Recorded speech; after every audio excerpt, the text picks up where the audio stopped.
fake ID did not work. We were able to temporarily set up an account with a 17-year-old by using her 26-year-old sister's passport. It's becoming increasingly clear that OnlyFans is being used by children. Chief Constable Simon Bailey, the UK's lead officer for child protection, told us that a 14-year-old had also used her grandmother's passport and bank account to sell explicit images. The company are not doing enough to put in place the safeguards that prevent children exploiting the opportunity to generate money, but also for children to be exploited.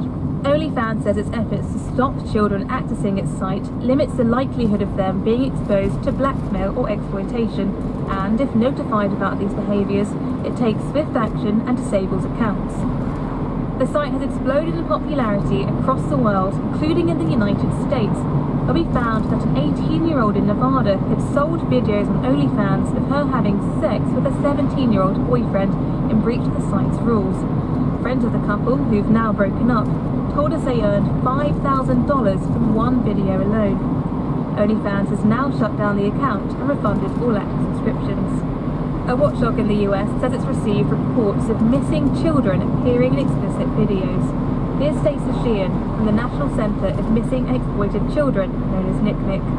That really hit our radar in 2019, where we saw a dozen or so missing children that were also linked with content on OnlyFans.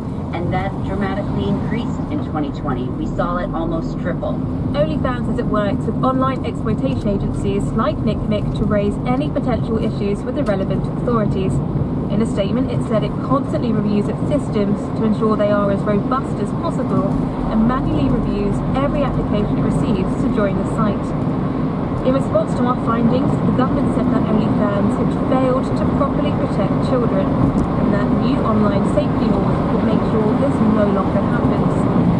But child protection campaigners say it's still unclear whether this new legislation will actually require OnlyFans to do more than it currently does to protect children from harmful content. Brianna Croxford reporting. In the light of the moon, a little egg lay on a leaf. One Sunday morning, the warm sun came up, and plop, out of the egg came a tiny and very hungry caterpillar.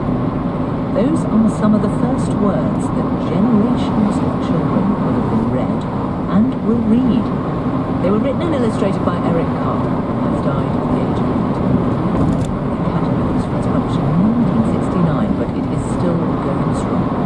The Very Hungry Caterpillar by Eric Carr.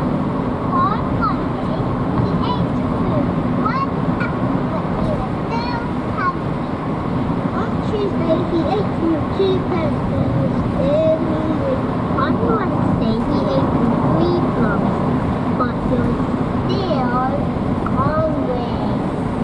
Some of the Year 1 children at Griffith Primary School in Battersea. Claire Pollard is poet and author of Fierce Bad Rabbits, the tales behind children's picture books. Good afternoon. Good afternoon. Now, we don't normally pick up on a children's book or indeed a children's author in this way, but this book has had a phenomenal impact through generations, hasn't it?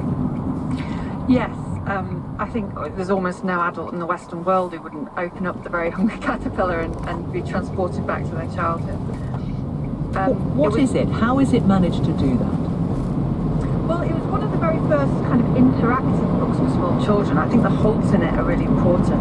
Carl's so brilliant at drawing food and the juicy fruit. It's almost like the platonic idea of fruit. And he's so brilliant at nature in all of his books as well. But children love getting their fingers in the dirt, don't they? And they love getting their little fingers in the berries. And they can stick their little sticky fingers in this book and wriggle around and get stuck in. I think he encouraged that kind of appetite. Okay, and that idea of having a hole through the pages, I mean, back when this was published, was that a hard thing to get done? Yeah, it was, I believe, one book before that, called The Whole Book, in which a little boy shot things, which doesn't sound very nursery-friendly book, but it was, apart from that, it was very innovative, and it had to be made in Japan, so it was a kind of, it's a story about publishing this book as well, I think. Innovation in publishing as well as Carl's own genius. In fact, he argued with the publisher over the stomachache scene.